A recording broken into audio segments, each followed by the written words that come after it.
Non, c'est bon. Alors, bienvenue à chacun dans cet endroit de culte. Et j'espère que tout le monde soit à l'aise pour ce moment que nous allons passer ensemble. Je vous invite à commencer le culte par un chant. Et à la fin du chant, tous les enfants rejoindront leur club. Donc il faut savoir qu'aujourd'hui, c'est un dimanche pas comme les autres. C'est comme ça qu'on dit, je pense, Lydia.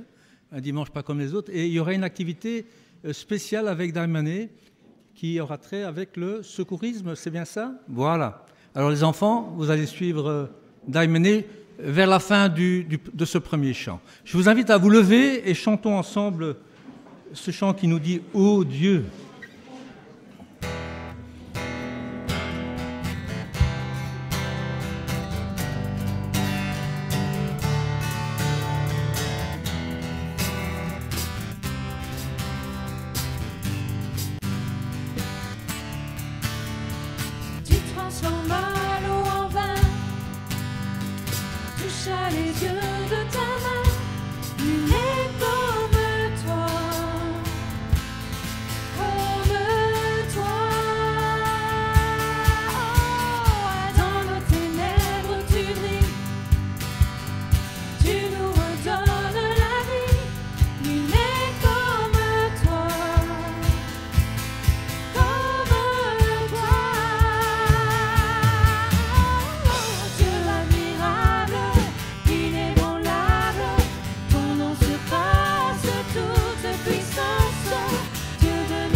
Les responsables de club. Je vous invite à vous asseoir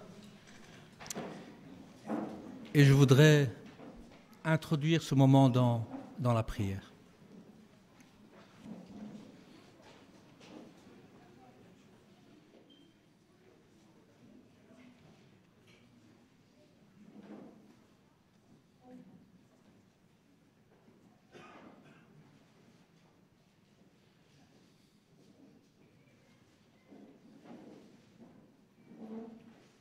Prions.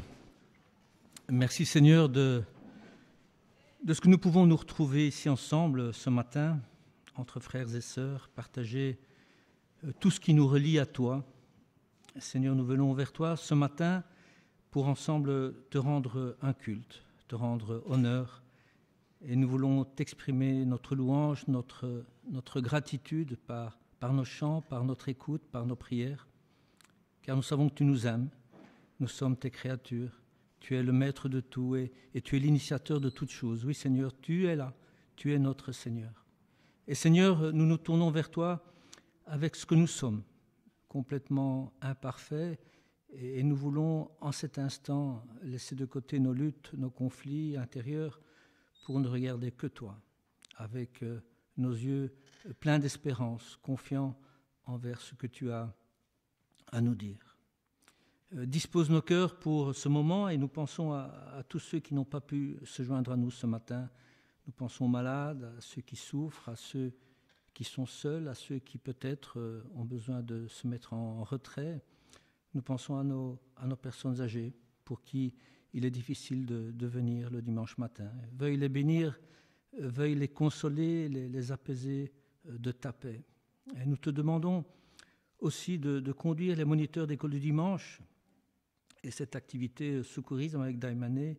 Merci pour le service et le dévouement de chacun. Veuille les bénir chacun ainsi que les enfants de notre Église.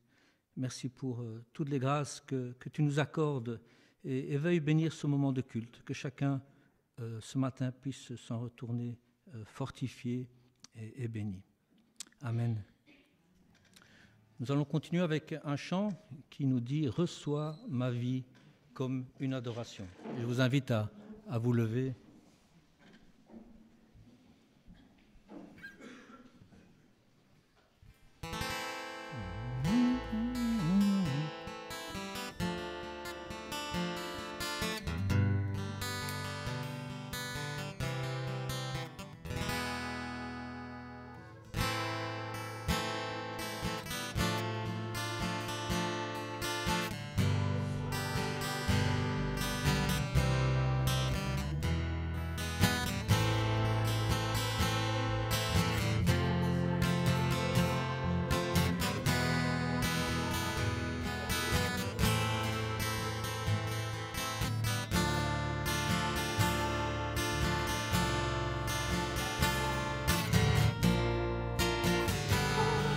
Tu es ma vie, ma passion, à tes pieds émerveillés, je contemple ta majesté, je te donne sans compromis, ce parfum de très grande vie. Reçois ma vie comme une adoration, oh, reçois mon cœur comme un cadeau d'amour.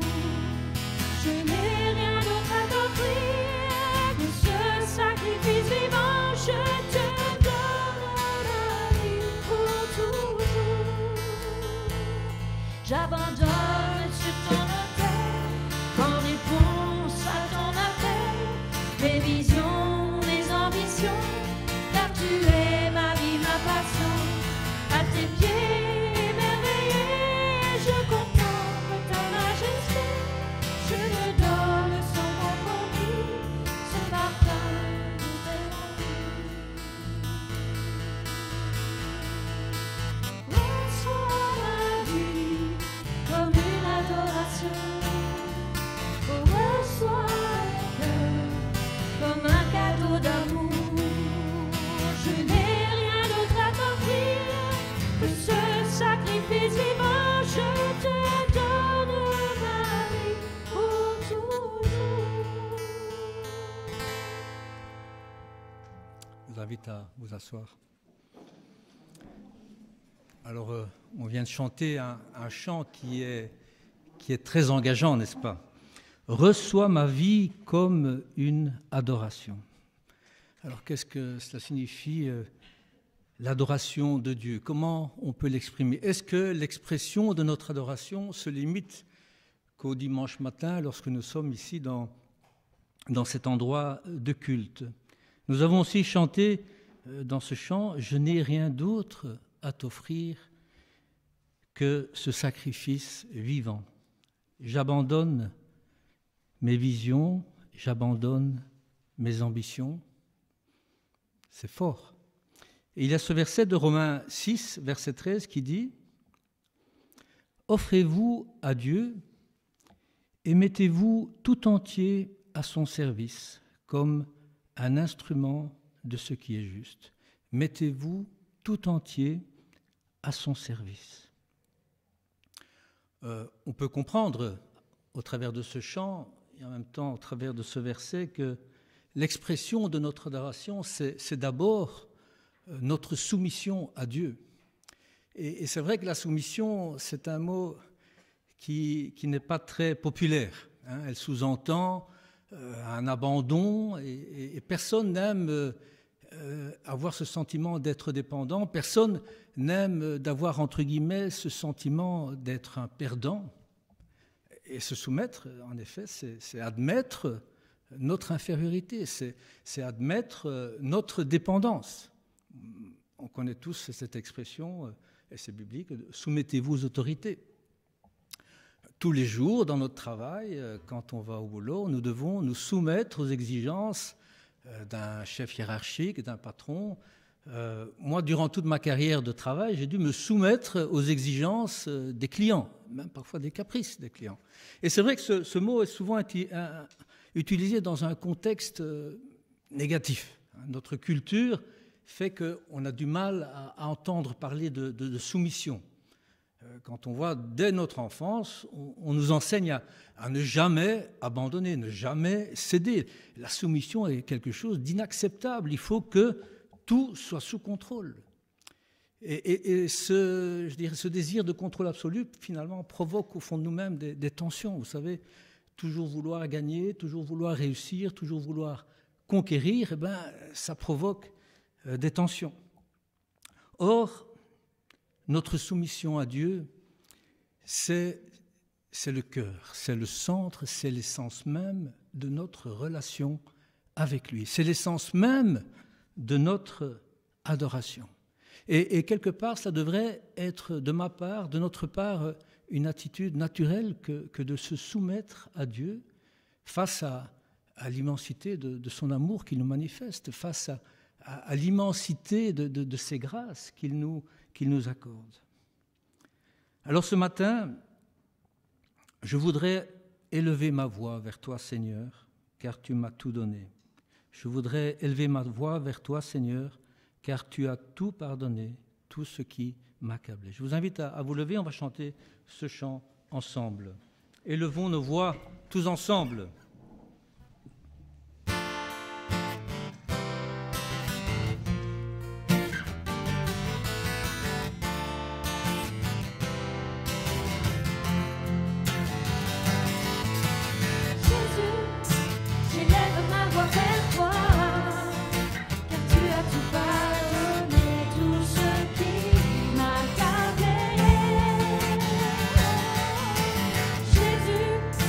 J'élève ma voix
Asseyons-nous.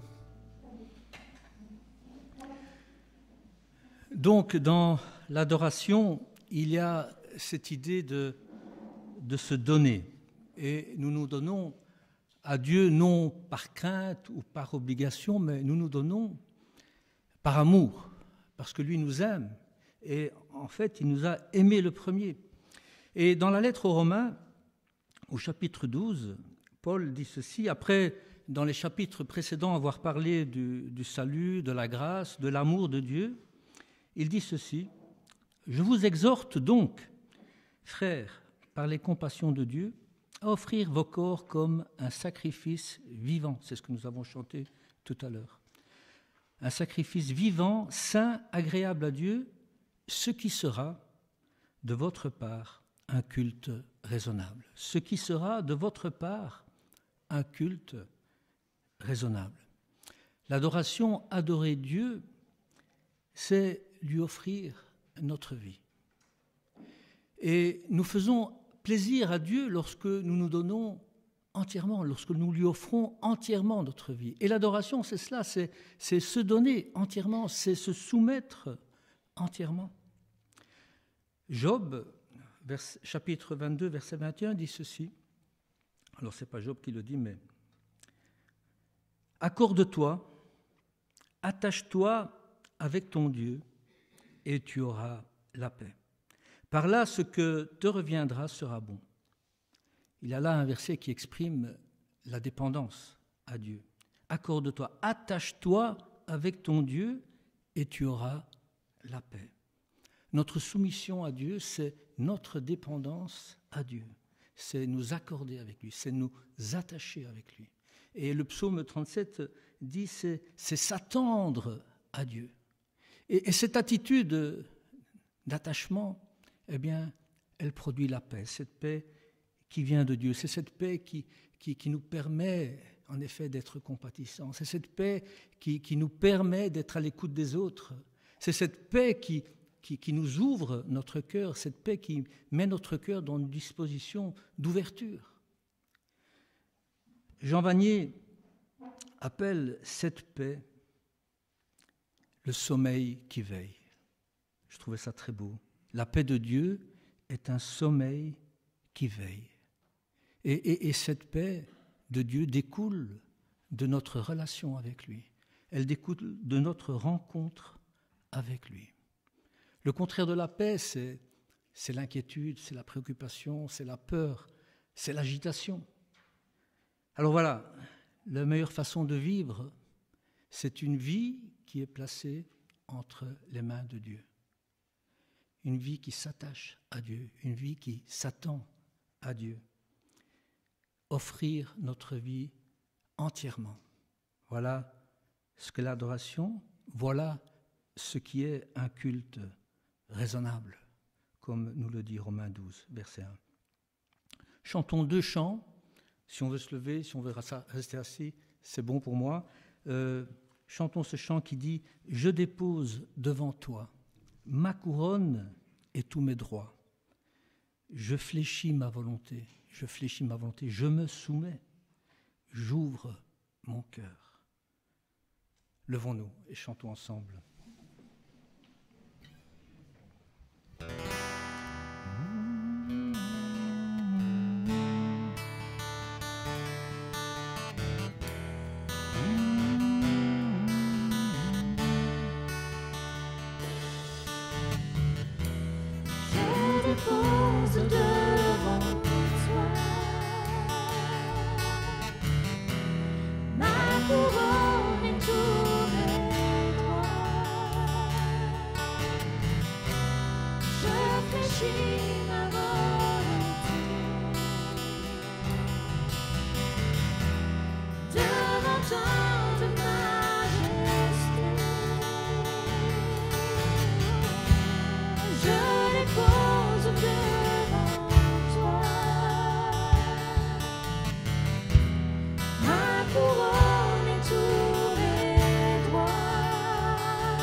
Devant tant de majesté,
Installons-nous.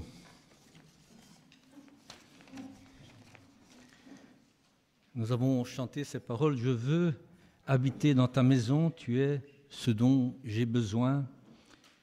Je soupire et je languis après ta présence.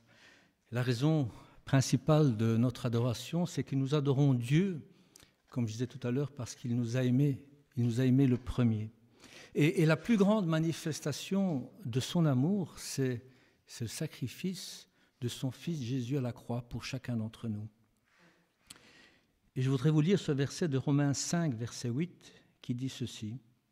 « Dieu nous a prouvé à quel point il nous aime. Le Christ est mort pour nous, alors que nous étions encore des pécheurs. » Et en effet, si nous souhaitons comprendre combien nous comptons pour Dieu, si nous souhaitons savoir combien Dieu nous aime, eh bien, il nous suffit de regarder la croix de Jésus, de regarder ce Jésus sur cette croix, les bras ouverts, et qui, chaque jour de notre vie, nous dit « J'ai accepté de mourir sur cette croix pour vivre avec toi. » Et il nous tend cette main d'amour en permanence. Il n'y a rien qui est forcé. Tout ce qu'il veut, c'est que nous venions de notre plein gré. Jésus est notre Sauveur. Il est aussi notre frère. Ce n'est pas un rival. Il est aussi notre ami. Ce n'est pas un dominateur. Il est notre Sauveur. Il a payé le prix sur cette croix pour nous racheter chacun et pour nous rendre libres. Accepter ce sacrifice libère. Et en lui, avec lui, nous devenons libres. Nous ne sommes pas des esclaves. Notre vie avec lui est une soumission qui libère. Et il est clair que lorsque nous regardons cette croix, eh bien, nous acceptons nos limites, nous voyons toutes nos limites, parce que nous ne sommes pas Dieu. Je ne suis pas Dieu. En regardant la croix de Jésus, je constate toutes mes limites. Alors ce repas que nous prenons chaque dimanche ensemble, où nous commémorons, très difficile à dire, commémorons la mort de Jésus par ce pain et ce vin que nous prenons. Nous nous souvenons de cela, nous nous souvenons de ce sacrifice. Et je vais demander à Jean-Jacques de nous lire ce moment où Jésus était avec ses disciples lors de ce dernier repas.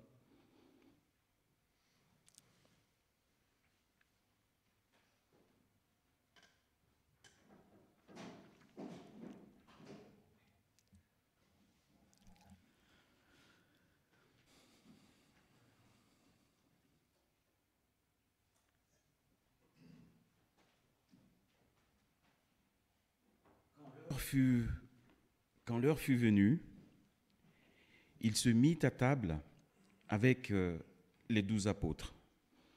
Il leur dit : « J'ai vivement désiré manger cette Pâque avec vous avant de souffrir. Car je vous dis, je ne la mangerai plus jusqu'à ce qu'elle soit accomplie dans le royaume de Dieu. » Puis il prit une coupe. Il remercia Dieu et dit : « Prenez cette coupe et partagez-la entre vous. Car je vous dis, désormais je ne boirai plus du fruit de la vigne jusqu'à ce que le royaume de Dieu soit venu. » Ensuite, il prit du pain et après avoir remercié Dieu, il le rompit et il le leur donna en disant : « Ceci est mon corps qui est donné pour vous. Faites ceci en souvenir de moi. » Après le souper, il prit de même la coupe et la leur donna en disant : « Cette coupe est la nouvelle alliance en mon sang qui est versée pour vous. » Je vous invite à la prière. Notre Dieu et Père, nous voulons te remercier car tu es venu chercher chacun d'entre nous là où il était, dans la situation où il était. Nous étions chacun perdus. Nous étions sans espoir. Et toi, tu nous as rencontrés. Tu nous as restaurés. et tu nous as inclus dans ta famille. Et par ton esprit qui habite en nous, tu fais de nous non pas seulement des chrétiens, c'est le mystère de ce rachat. Tu fais de nous tes enfants, ce qui nous rend co-héritiers avec Jésus, ton Fils. Merci d'avoir donné ton Fils pour ce rachat, pour moi, pour chacun d'entre nous. En prenant ces éléments, que ton esprit nous rappelle toujours ce sacrifice de Jésus pour chacun d'entre nous. Merci de nous garder. Au nom de Jésus. Amen. Amen. Si 4 personnes pouvaient se lever, ou 3 personnes plutôt, pour distribuer les éléments. Merci. Et pendant la distribution de ce pain et de ce vin, nous chantons ce chant qui nous dit « Mon cœur t'appartient ».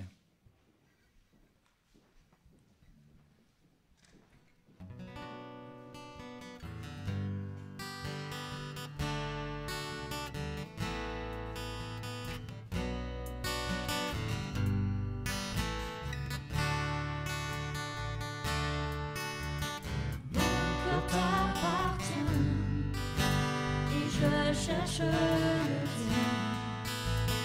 Prends ma vie, Seigneur, conduis mes pas.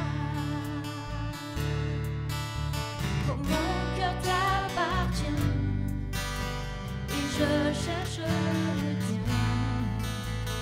Que je sois pour toi comme un parfum. Je te louerai, Seigneur.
Je vais laisser la place à Lydia qui nous apporte la prédication.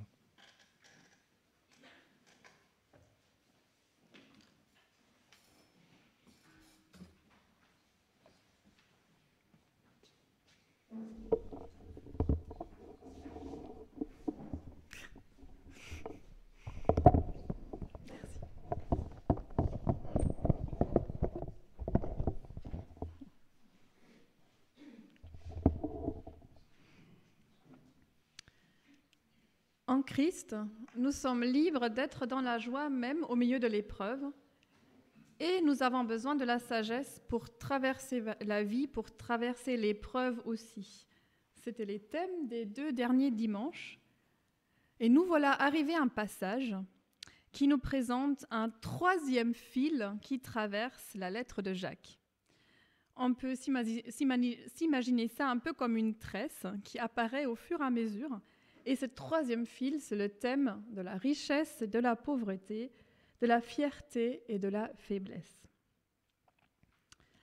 Fierté. De quoi sommes-nous fiers ? Quelle est la dernière chose pour laquelle vous avez éprouvé de la fierté ? Est-ce bien d'être fier ? Est-ce que vous vous permettez d'être fier ?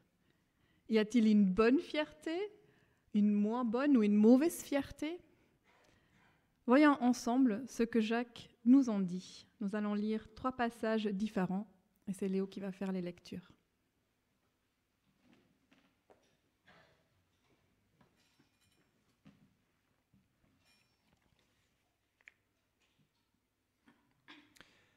Que le frère ou la sœur humble soit fier parce que Dieu l'élève, et que le riche soit fier parce que Dieu l'abaisse. La personne riche passera comme la fleur des champs. Le soleil se lève, sa chaleur brûlante dessèche les champs, la fleur tombe et perd sa beauté. De même, la personne qui est riche se flétrira dans ses activités. Écoutez-moi maintenant, vous qui dites « Aujourd'hui ou demain, nous irons dans telle ville, nous y passerons une année, nous ferons du commerce et nous gagnerons de l'argent. » Eh bien, vous ne savez pas ce que votre vie sera demain. Vous êtes en effet comme un léger brouillard qui apparaît pour un instant et qui disparaît ensuite. Voici bien au contraire ce que vous devriez dire. Si le Seigneur le veut, nous vivrons et nous ferons ceci ou cela. Mais en réalité, vous vous montrez fiers de vos projets présomptueux. Toute fierté de ce genre est mauvaise. Si donc une personne sait comment faire le bien et ne le fait pas, elle se rend coupable de péché. Et maintenant, écoutez-moi, vous qui êtes riches. Pleurez et gémissez à cause des malheurs qui vont s'abattre sur vous. Vos richesses sont pourries et vos vêtements sont rongés par les vers. Votre or et votre argent sont couverts de rouille, une rouille qui servira de témoignage contre vous. Elle dévorera votre chair comme un feu. Ce sont des trésors que vous avez amassés pour les temps qui sont les derniers. Voyez le salaire des ouvriers qui travaillent dans vos champs. Vous avez refusé de le verser. C'est une injustice criante. Les plaintes des moissonneurs sont parvenues jusqu'aux oreilles de Dieu, le Seigneur de l'univers. Vous avez vécu sur la terre dans le luxe et dans les plaisirs. Vous vous êtes engraissés comme des bêtes pour le jour de la boucherie. Vous avez condamné, vous avez mis à mort des innocents. Ils ne vous résistent pas.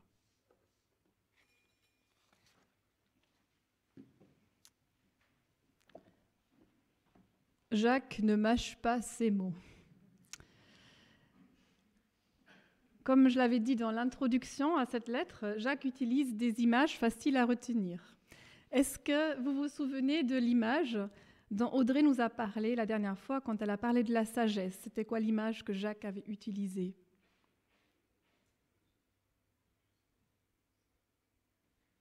C'était en lien avec l'eau.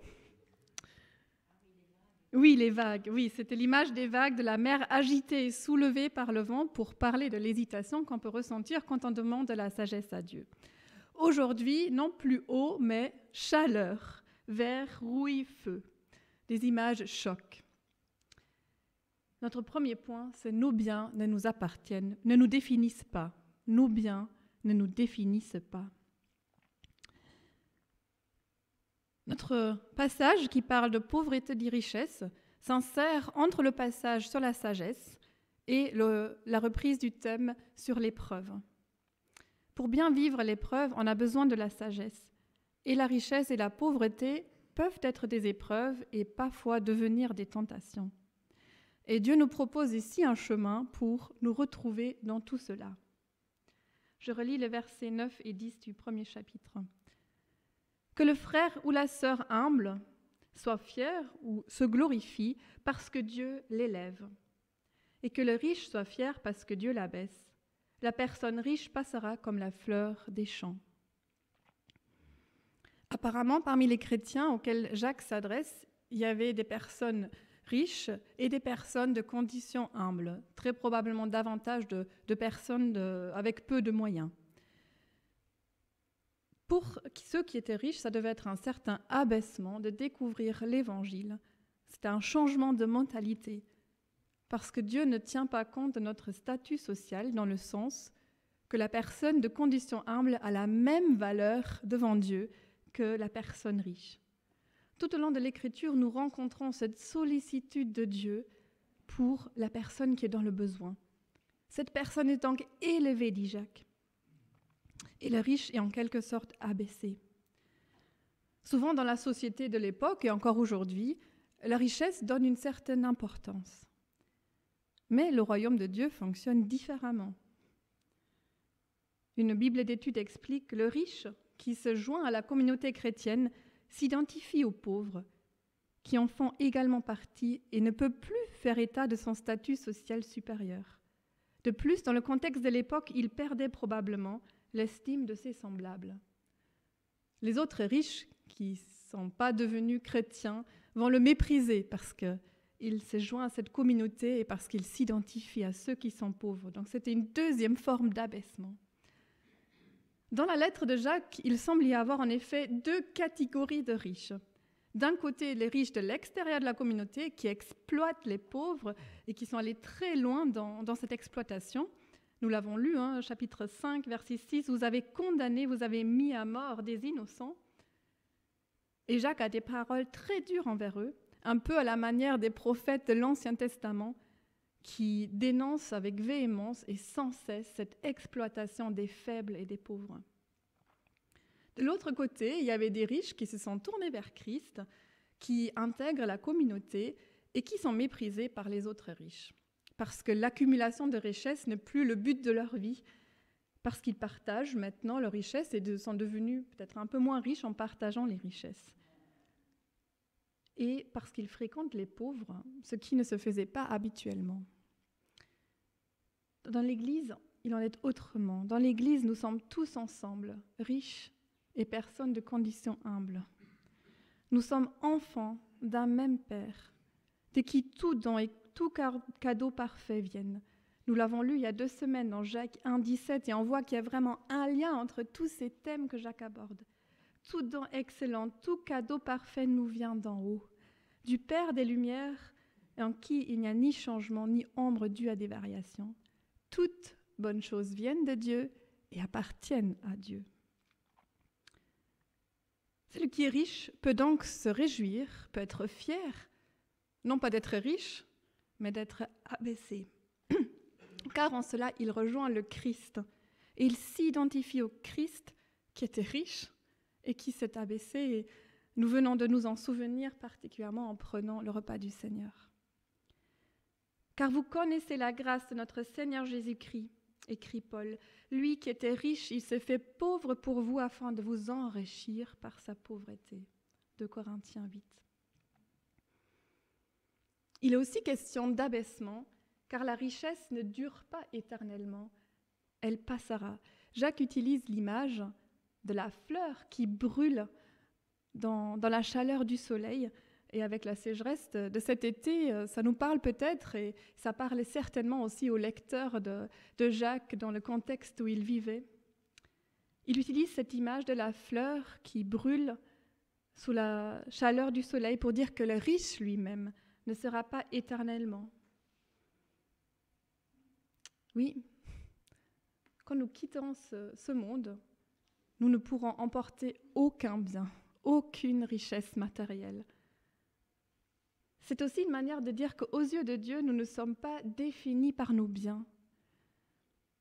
Il y a 2 semaines, nous avons dit que l'épreuve, dans une perspective d'éternité, n'aura pas le dernier mot. Et maintenant, Jacques souligne que la richesse n'aura pas le dernier mot dans une perspective d'éternité.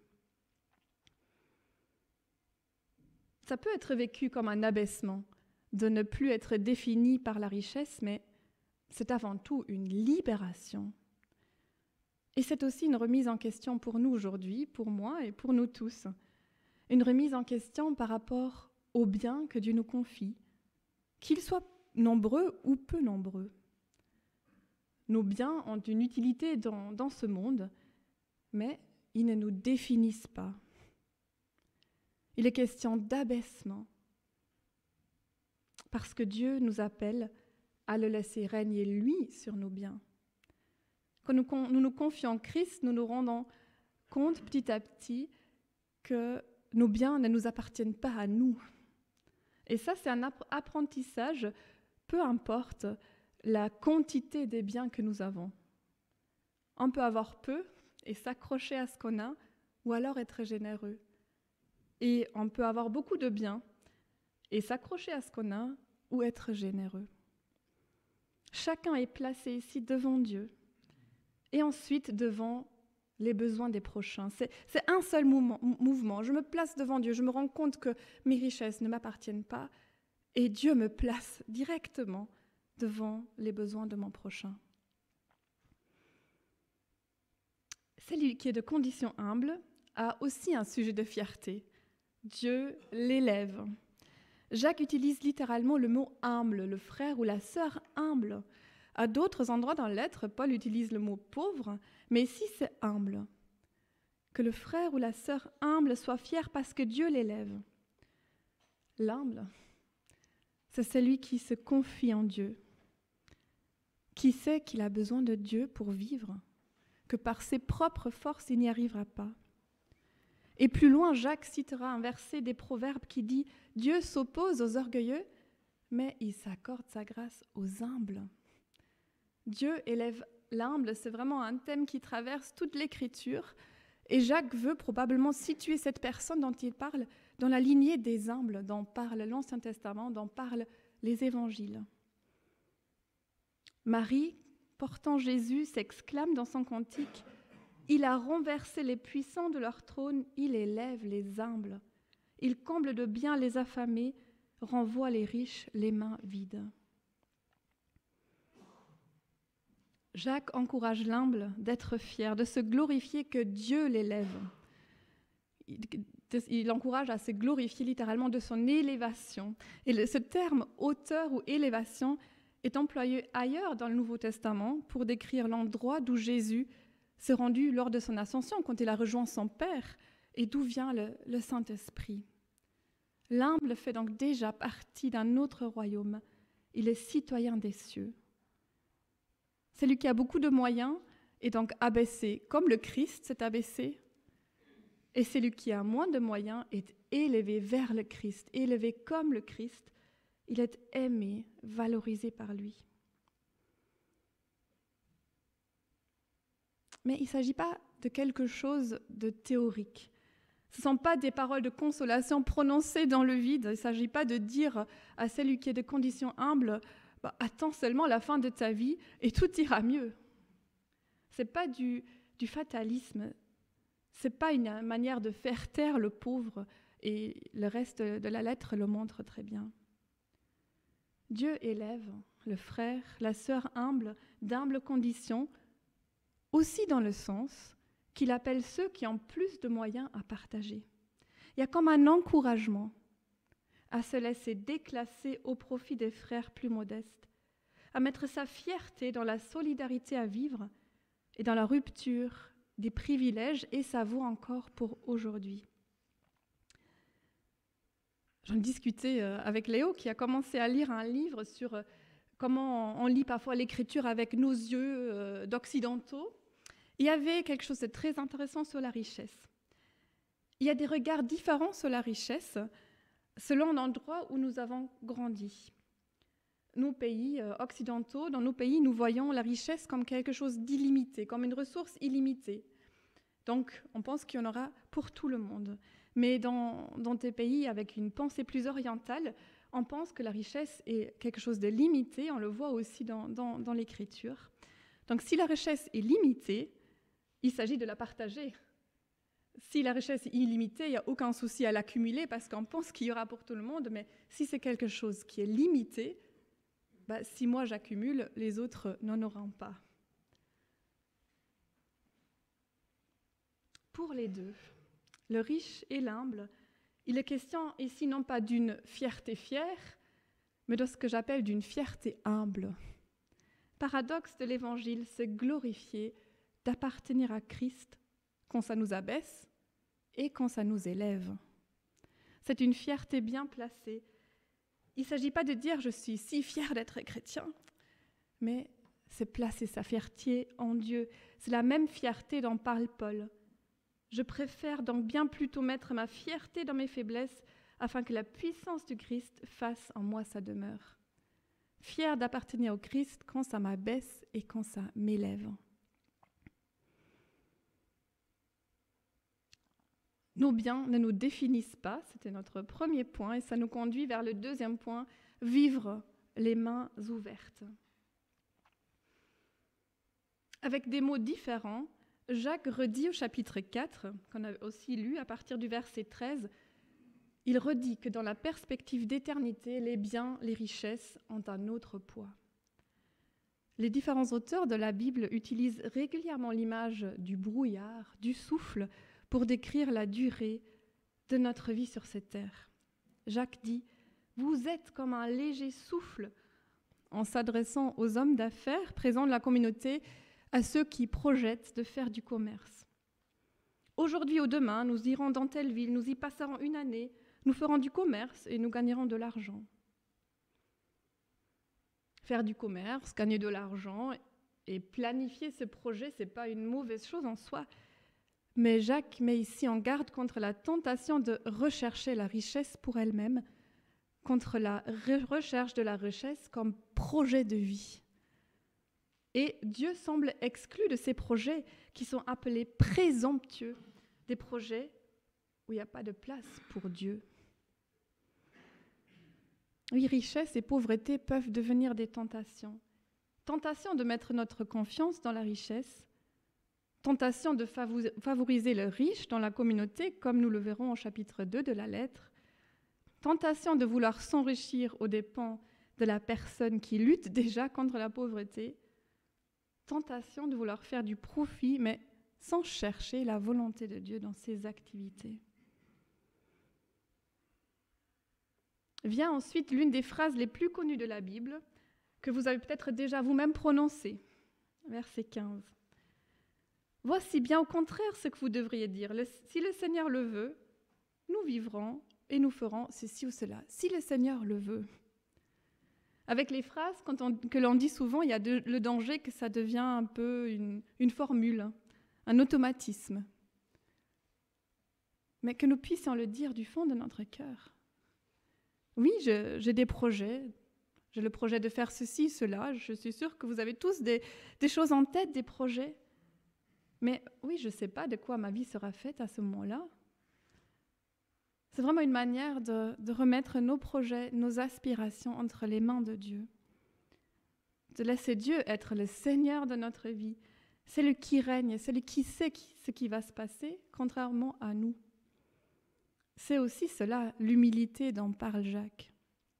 Accepter de vivre les mains ouvertes, de ne pas nous agripper à nos plannings et nos organisations. Moi, j'aime bien que les choses soient planifiées, organisées. Vous l'avez peut-être remarqué.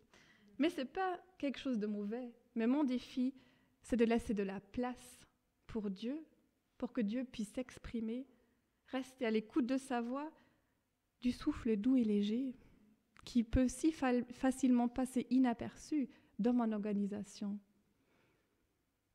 L'action de Dieu, écrit Jacques Ellul, est le plus souvent discrète et nous laisse une possibilité de choix et de décision.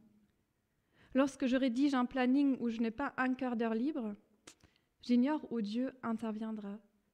J'ignore quand j'aurai l'oreille disponible un appel extrêmement doux et modeste, semblable à celui de Samuel, quand Dieu l'a appelé par 3 reprises pendant la nuit où il a pu répondre « Parle, ton serviteur écoute ». Si le Seigneur le veut, si nous vivrons, remettre nos projets entre les mains de Dieu. Au verset 16, Jacques met clairement en garde contre la suffisance. Il dit, mais en réalité, vous vous montrez fiers de vos projets présomptueux. Toute fierté de ce genre est mauvaise. Donc apparemment, une bonne fierté, c'est être fier d'appartenir au Christ quand ça nous abaisse, quand ça nous élève. Et cette fierté, on est fier de nous-mêmes, de nos projets. Et Jacques utilise le même terme qu'il a utilisé au verset 9, quand il encourageait le pauvre d'être fier de son élévation en Christ et le riche de son abaissement en Christ. Ici, il s'agit de la fierté de la personne qui se confie en elle-même, en ses projets et non pas en Dieu. Ce n'est pas avant tout la planification en elle-même qui est visée, mais l'orgueil qui peut être caché là-dedans. Et Jacques conclut ce passage parce qu'il pourrait être la citation d'un proverbe. Si donc une personne sait comment faire le bien et ne le fait pas, elle se rend coupable de péché. Dans le contexte que nous venons de voir, le bien dont il est question pourrait être une utilisation généreuse des richesses et aussi le fait de placer sa confiance en Dieu et non dans nos projets et nos biens. Ce verset nous rappelle aussi combien nous avons besoin de la grâce pour vivre la liberté que nous avons en Christ. Nous ne sommes plus esclaves de nos biens, nous sommes libres de les utiliser pour le bien de ceux qui sont dans le besoin. Que Dieu nous donne la volonté et la force d'agir ainsi. En conclusion, Jacques nous encourage à considérer notre vie comme un don, chaque jour, et un cadeau de la part de Dieu, un cadeau immense que nous ne contrôlons pas. Soyons aussi conscients que nos biens, qui appartiennent à Dieu et qui ne durent pas éternellement, ne nous définissent pas, mais nous placent devant Dieu et devant le besoin de notre prochain. Apprenons à vivre les mains ouvertes, à ne pas nous agripper à nos plannings et nos organisations, mais à rechercher la volonté de Dieu, à être à l'écoute de sa voix dans ce que nous voulons entreprendre. Et ainsi, nous pourrons, en vivant par la grâce de Dieu et non par nos propres efforts, faire le bien qu'il met devant nos pas jour après jour. Qu'il en soit ainsi dans nos vies cette semaine.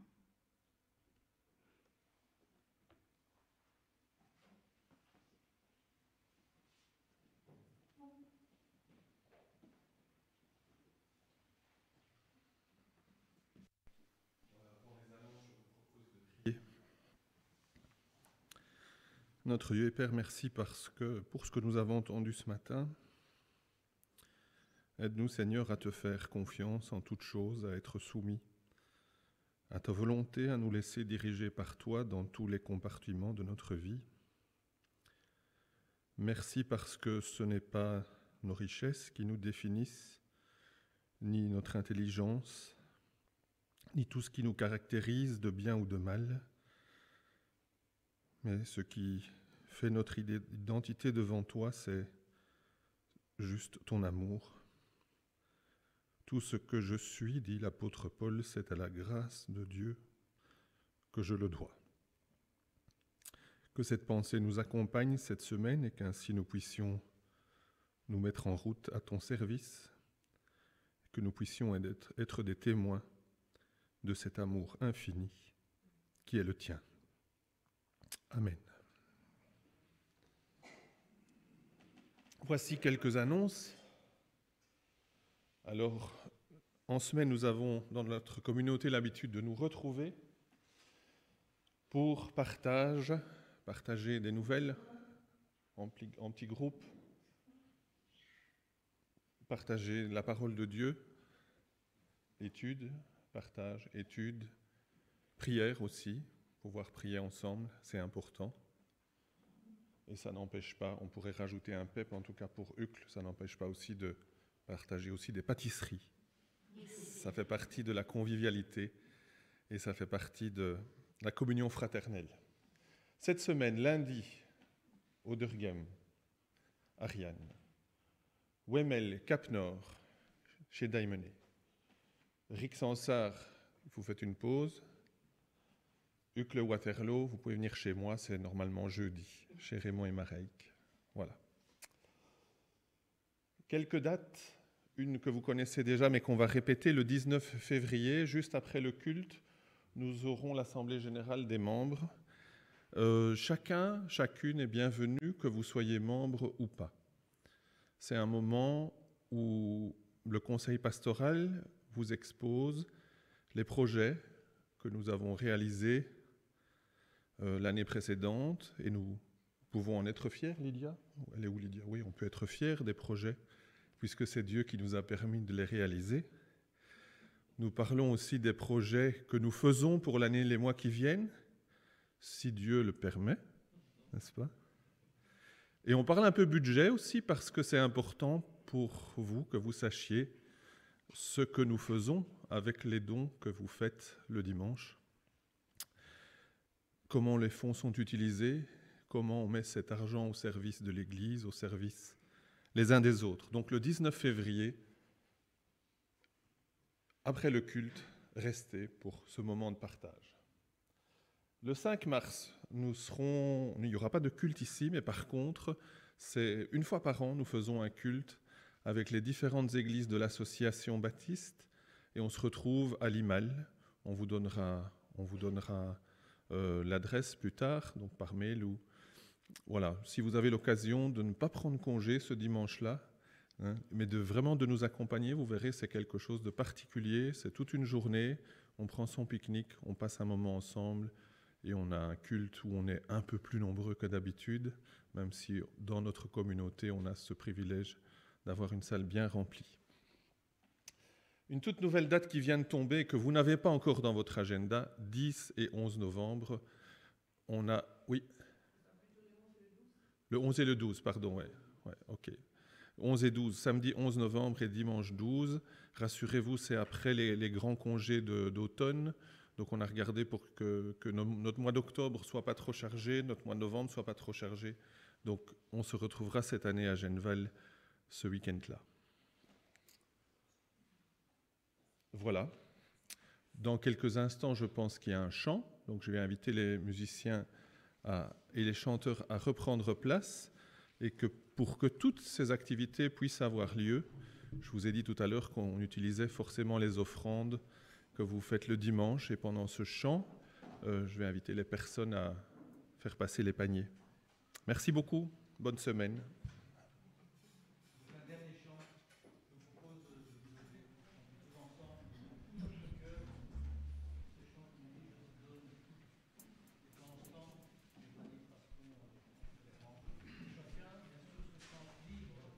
Il n'y a aucune obligation à mettre dans le panier. Vraiment, vous mettez ce que vous avez sur le cœur. Pas trop vite.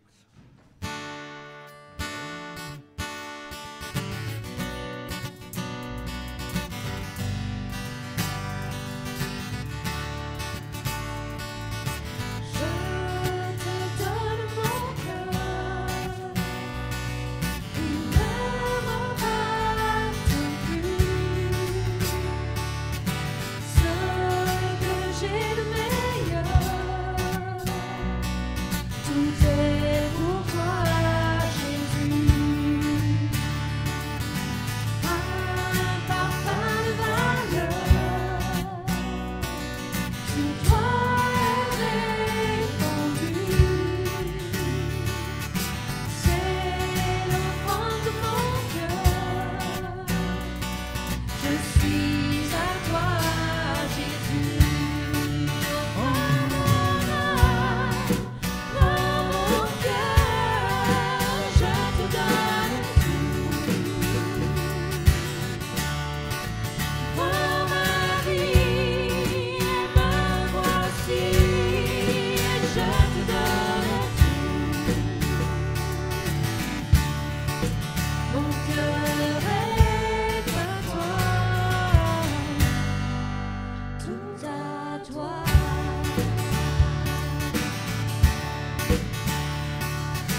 J'ai pour toi, Jésus, un parfum de valeur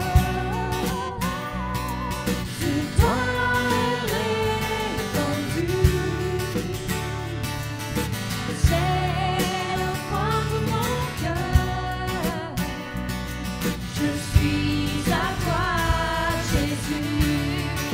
Oh mon âme, oh mon cœur, je te donne tout. Oh ma vie, me voici, oh je te donne tout. Mon cœur est à toi, tout à toi. Mon cœur est à toi, tout à toi. Mon cœur est à toi, tout à toi. Bon dimanche à chacun et que Dieu vous bénisse durant cette semaine.